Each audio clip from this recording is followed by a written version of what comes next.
How does it feels like جب آپ کو ہارٹ اٹیک آتا ہے؟ اس کے سمٹمز کیا ہوتے ہیں؟ وہ تکلیف کتنی سویر ہوتی ہے؟ بندے کے پاس وقت کتنا ہوتا ہے اپنی جان بچانے کے لیے؟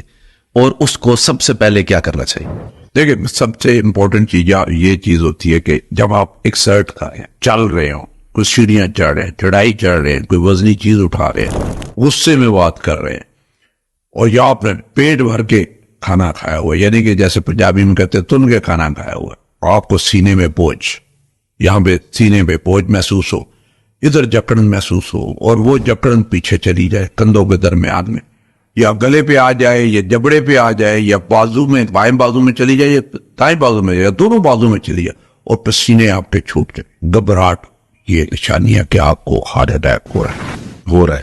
جو ایکٹیویٹی ہے، جو کچھ کام کر رہے ہیں، اس کو ادھر ہی روک دیں۔ ٹھیک ہے۔ کئی دفعہ صرف ریسٹ کرنے سے وہ پین ٹھیک ہو جاتا ہے، اور جو پروسیس ہے ادھر ہی رک جاتا ہے۔ اچھا۔ اور پھر آپ کے پاس ٹائم ہوتا ہے کہ آپ ڈاکٹر کے پاس جا کے اپنی بیماری کی تشخیص کروا لیں، ٹیسٹ کروا لیں۔ ہر وہ درد جو چلنے پہ، ایگزرشن پہ، زور کا کام کرنے سے ہوتا ہے، اور جو ہی وہ کام چھوڑتے ہیں ٹھیک ہو جاتا ہے، وہ دل کا درد ہے، جب تک کہ وہ ثابت نہ ہو جائے کہ وہ دل کا درد نہیں۔ رات کو جو درد سینے میں گھبراہٹ اور پسینہ آتا ہے اور آپ کی نیند ختم کر دیتا ہے اور آپ کو جگا دیتا ہے، وہ دل کا درد ہے، جب تک ثابت نہ ہو وہ دل کا درد ہے۔ رات کو سوئے ہوئے میں جو درد ہوتا ہے وہ ہارٹ اٹیک، اور جو ٹائم 12 سے لے کے آنورڈ ناشتے تک کا آپ کا ٹائم ہے، یہ ورسٹ ٹائم ہے جو درد رات کو سوئے ہوئے ہو، یہ ہارٹ اٹیک ہوتا ہے۔ آپ کو فوراً اسپتال پہنچنا چاہیے، اور ہو سکتا ہے کہ آپ کو پھر آگے جا کے ٹائم نہ ملے کہ آپ اسپتال پہنچے، کیونکہ پہلے چند منٹس بڑے امپورٹنٹ ہوتے ہیں۔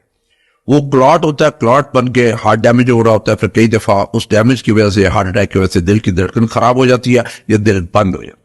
وہ نوبت آنے سے پہلے آپ کا علاج ہو جانا چاہیے، آپ کو اسپتال پہنچ جانا چاہیے، اور اسپتال جس میں بھی جائے وہ اسپتال کو پتا ہو کہ میں نے دل کی مریض کی جو ہے وہ تشخیص کیسے کرنی ہے، اور میں نے ڈائگنوز کیسے کرنا، ڈائگنوز کر اس کا علاج کیا شروع کرنا۔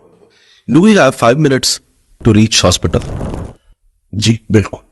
اچھا، کئی دفعہ ہوتا ہے کہ آپ دیکھیں، گھر میں نے ایک ایمرجنسی کٹ ڈیوائس کی ہوئی ہے جو کہ ہر گھر پہ ہونی چاہیے۔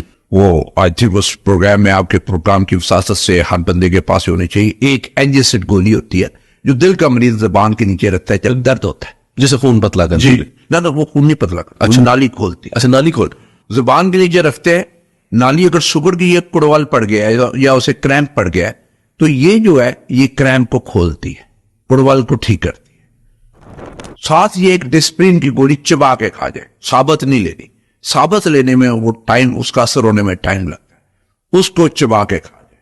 چبا کے کھا جائیں گے تو فوراً اس کا اثر ہوگا، اور وہ جو کلاٹ نالی میں بنا جو ہارٹ اٹیک کر رہا ہے، ہو سکتا ہے وہ ڈیزالو، وہ پگھل جائے اور ہارٹ اٹیک سے آپ بچے۔ تیسرا ایک جو ہے، جو پیچ ہے، جو آج کل پاکستان میں نہیں ملتا، پچھلے کئی سالوں سے نہیں مل رہا، میں باہر سے منگواتا ہوں پیچ، جو میرے پاس ہوتا ہے، وہ پیچ ہوتا ہے کہ پلتا ایک ہوتا ہے جو کہ آپ نے پلاسٹر سینے پہ بائیں طرف لگانا ہوتا ہے۔ اس میں دوائی، وہ دوائی آپ کے جلد کے تھرو جذب ہوتی ہے، جذب ہو کے آپ کی خون کی نالی میں جاتی ہے، اور وہاں پہ اس میں جو دوائی ہوتی ہے وہ نالی کو کھولتی ہے۔ جو زبان کی نیچے رکھنے والی گولی ایڈجسٹ کرتی ہے، یہ جو ایسے ڈرپ ہوتی ہے آپ کے جگستان میں لگتی ہے ہارٹ اٹیک کے لیے، یہ وہ ڈرپ ہے جو ادھر ہوتی ہے، اور یہ فوراً پیچ لگا لینا چاہیے۔ یہ 3 چیزیں ہر گھر میں ہونی چاہیے۔ اگر پیچ نہیں بھی ہے، اینجیسٹ اور ڈسپن کی گولی ہر گھر میں ہو جائے۔ آپ کا ہارٹ کا کوئی پیشنٹ ہے کہ نہیں، ہو سکتا ہے آپ کا کوئی رشتہ دار ہو سکتا ہے آپ کا کوئی جاننے والا ہو، آپ کے گھر میں ہو، آپ کی گاڑی میں ہونی چاہیے، آپ کے پرس میں ہونی چاہیے۔ کہیں مسئلہ ہوا، آپ ایسے دور ہے کہ جہاں اسپتال نہیں پہنچ سکتے، تو یہ اپنی ایمرجنسی ٹریٹمنٹ فوراً شروع کر دیں۔ وہ ٹائم جو آپ کا اسپتال پہنچنے میں ضائع ہوتا ہے، وہ آپ کی ٹریٹمنٹ شروع ہو چکی ہوتی ہے۔